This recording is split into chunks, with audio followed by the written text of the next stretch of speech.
ভাই কেমন আছো বলো? তাহলে এখন বাবার জায়গায় ছেলে, তোমার নাম কি আছে? দীপক। দীপক ভাই, বাহ।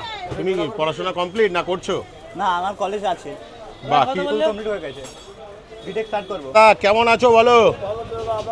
কি ব্যাপার, তুমি দোকানের বাইরে ছেলে নাকি? হ্যাঁ, তাহলে তুমি এখন রিটায়ার নাকি? আরে ভাই কেমন আছো বলো? ভালো আছি দাদা। সব ঠিকঠাক। আজকে তোমার এখানে কি টেস্ট করবো বলো? রাবড়ি খান।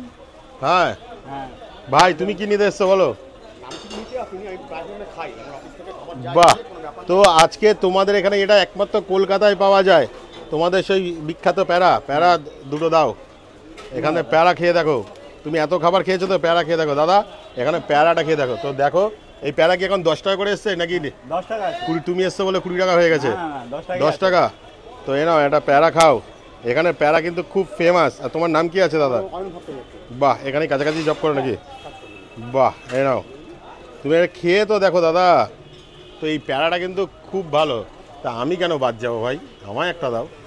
তো এই প্যারা কিন্তু বন্ধুরা কোথাও পাবেন, একমাত্র কলকাতার শর্মা মিলকে পাবে। আর চিত্তবাবুর ঠিক আগের দোকান, এখানেই দিয়ে দাও। তো এই প্যারা খেতে কিন্তু প্রচুর মানুষ আসে। আর এটা কিন্তু মথুরাপুরে পাওয়া যায়, আর এখানে পাওয়া যায়। তাই ইয়ং জেনারেশন এসে গেছে, দাদার ব্যবসা কিন্তু আরও বেটার করছে। তো কেমন লাগছে বলো? খুব ভালো। কোনো কথাই হবে না। আর এই দাদার এই মিষ্টির দোকান, খাবারের দোকান কিন্তু প্রচুর আছে। আর এই মিষ্টির দোকান কিন্তু একটাই আছে।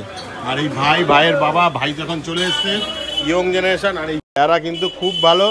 দাদা কেমন লাগছে তোমার বলো? এটা কিন্তু কোথাও পাবে না, একমাত্র মথুরাপুরে পাবে, মথুরায় পাবে। আর কলকাতায় এই এনাদের দোকানে পাবে।